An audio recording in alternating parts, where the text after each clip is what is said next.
good evening, everyone.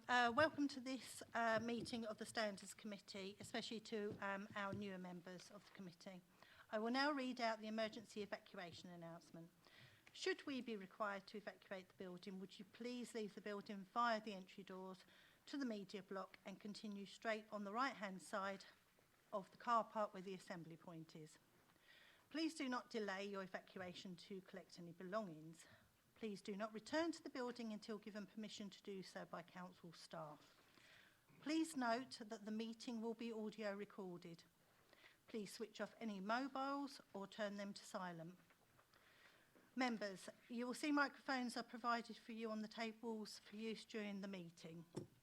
When I invite you to speak, please ensure that there is a microphone in front of you before speaking, as microphones are needed for the hearing loop and for the audio recording. Where possible, please help by passing microphones to each other and use the hand gel and antibacterial wipes on the tables if you do touch the microphones.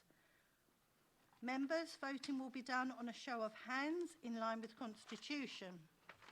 I will ask for a show of hands for and against the recommendations, and then for those wishing to abstain from voting. So, agenda item number 1 tonight, apologies for absence. We have apologies from Councillor Mrs. Mandy Cohen. Has anybody else? Any other apologies? No, thank you. We have no substitute members. Agenda item number 3.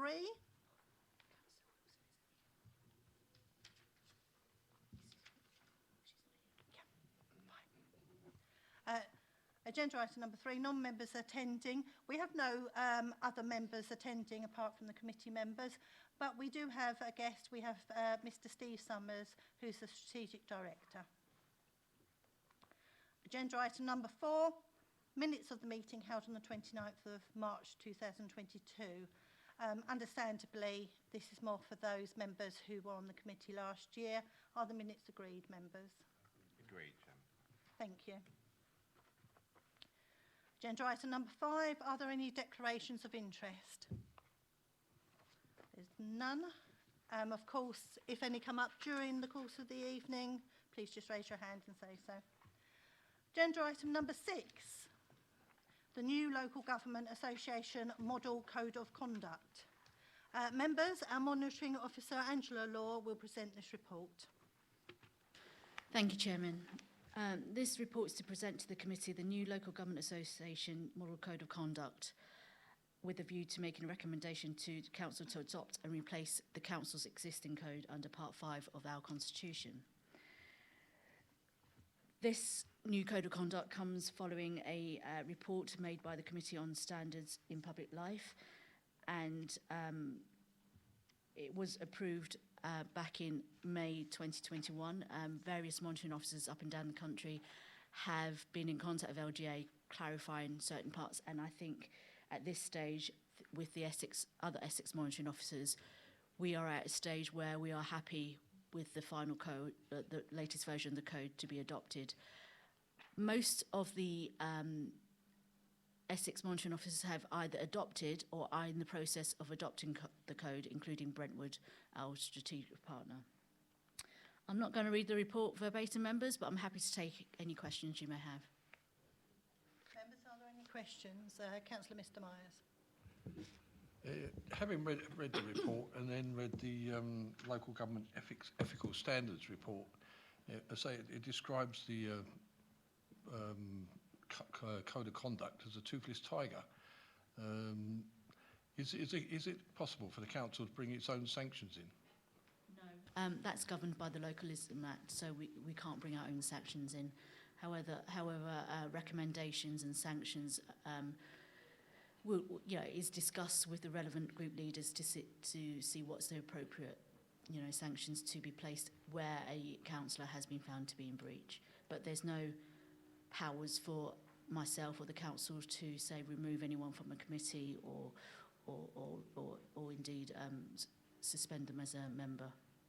So it's about the only thing you can ever be removed for, basically, is going to prison for 3 months, isn't it? Apart from that. Well, if you go to prison for 3 months, you'll no longer be a councillor. Are there any other questions, members? Right, well, I've got a question. Angela, on page 6.10, which is page 4.6 of the new code, it talks around bullying, harassment and discrimination. My question really is, how does this fit in, if it does at all, with indirect bullying or harassment? I'll give an example. Many of the councillors here are quite familiar with social media, and unfortunately at times there are both harassment and bullying, not necessarily by a councillor, but on occasions a derogative post or message against a councillor has actually been liked by another councillor. So would that be included as indirect bullying or harassment, and would it be under the code? The answer is quite potentially. Could be under the code. Any retweets, any liking of posts where it brings the council's reputation or indeed the group's reputation into disrepute. I mean, that can all be caught under the code, but it really depends on each single case and how it and the context of it all. So it's a potential yes. Thank you. Does anybody, any other questions? Okay. Well, I'd like to say a few words on the new code. So, with the new code of conduct being written in the first person, it is hoped that councillors will take a stronger, more personal approach to ensure their actions meet those expected of a councillor. It aims to build on the 7 principles of public life, which we all know as the Nolan Principles. They are selflessness, integrity, objectivity, accountability, openness, honesty and leadership. The new code now includes the definition of respect. Also, the term bullying is a new addition to the code. I will draw your attention to page 6.10 of the report, 4.6 of the new code of conduct. Respect means politeness and courtesy in behaviour, speech and the written word. Debate and having different views are all part of a healthy democracy. As a councillor, you can express, challenge, criticise and disagree with views, ideas, opinions and policies in a robust but civil manner. You should not, however, subject individuals, groups of people or organisations to personal attack. Then goes on under bullying. The code refers to the Advisory, Conciliation and Arbitration Service, ACAS, and characteristics of bullying as offensive, intimidating, malicious or insulting behaviour, an abuse or misuse of power through means that undermine, humiliate, denigrate or injure the recipient. Bullying might be a regular pattern of behaviour or a one-off incident. It could happen face-to-face, on social media, in emails or phone calls, happen in the workplace or at work, social events, and may not always be obvious or noticed by others. Of course, in politics, many may come from polar positions in life. But being respectful to each other can close divisions, it can enhance cooperation and build collaboration. Each and every councillor should be able to undertake their role without fear of being bullied or ridiculed. In essence, through mutual politeness, respect and kindness, we will aid debate, listen better to each other and work more collaboratively to serve our residents. With this in mind, I would like to add a further recommendation that leaders of all parties collectively pledge to uphold the new code of conduct within their parties and members. In addition, to encourage any candidates and campaigners to embrace the Nolan Principles. Do I have a seconder? Chairman, I'd like to second that, please. Thank you. Councillor Mike Wilkinson has seconded that.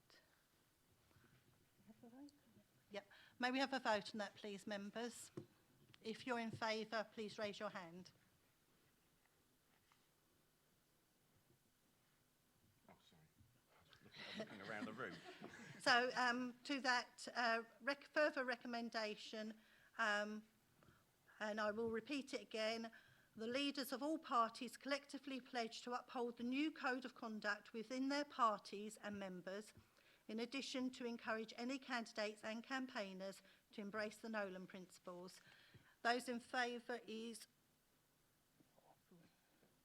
Those against, please, members? That's none. And those abstaining? One. Thank you. So, Chairman, if we're happy, because you added to Yep, I'll write that down. we can take it on block. Squire's Yep, Common, so I'm lovely. confused as to what she was voting. Yeah. Please don't have a chat afterwards. So members, there is now the recommendation that is on paragraph 9.1 on page 6.5 of the report, that the Council adopts the LDGA Model Code of Conduct with effect from 1st of August 2022 as set out in Appendix 1, and the additional recommendation that leaders of all parties collectively pledge to uphold the new Code of Conduct within their parties and members, in addition to encourage any candidates and campaigners to embrace the Nolan principles. May we take those on block, members? If you'd like to vote in favour. 4. Those against? None. Those abstaining, please. 2. That is carried. Thank you very much, members. And the meeting is now closed at 19:43. Thank you very much for coming out this evening, members. Thank you.